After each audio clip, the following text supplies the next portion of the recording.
Assalamualaikum warahmatullahi wabarakatuh. Perkenalkan, nama saya Ega Widyastuti, kelas semester 3 reguler, Prodi Ekonomi Syariah. Baiklah, saya akan menjawab soal UTS dari Ibu Sayumaningsi MI, selaku pengampu mata kuliah Ekonomi Mikro Islam.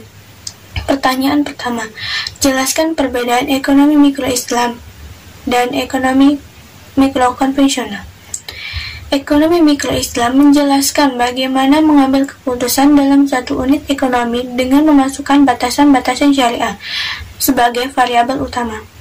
Jadi, ekonomi mikro Islam ini, dia ada batasan-batasan syariahnya. Berarti setiap transaksinya harus sesuai aturan syariah dengan berlandasan Al-Quran dan hadis.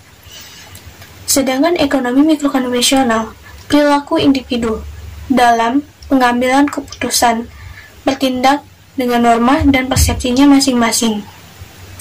Jadi, ekonomi mikro konvensional ini dia tidak sesuai prinsip syariah, tetapi dengan norma dan persepsinya masing-masing.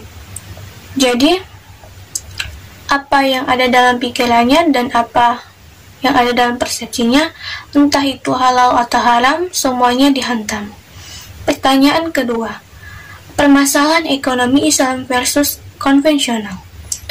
Ekonomi mikro konvensional, kelangkaan terjadi akibat sumber daya yang terbatas, maka kemampuan memproduksi barang dan jasa juga terbatas, sedangkan keinginan manusia itu tidak terbatas. Jadi, permasalahan ekonomi mikro konvensional ini, kelangkaan sumber daya yang terbatas, sedangkan keinginan manusia itu tidak ada batasnya. Sedangkan ekonomi mikro Islam, menurut Bakar As-Sadar ini mazhab ekonomi. Beliau menuangkan ide-ide pemikirannya tentang teori ekonomi. Beliau menjelaskan bahwa sumber daya pada hakikatnya berlimpah dan tidak terbatas. Namun, yang menjadi permasalahan dalam ilmu ekonomi itu adalah ketimpangan sumber daya yang tidak merata di antara manusia. Jadi, ekonomi mikro Islam ini menolak atas pernyataan pemikiran ekonomi konvensional. Kelangkaan itu terjadi karena distribusi yang kurang merata, karena sumber daya itu sebenarnya sudah diciptakan oleh Allah dengan setepat-tepatnya. Jadi, permasalahan ekonomi mikro Islam ini bukan karena sumber dayanya yang terbatas, akan tetapi distribusinya yang kurang merata.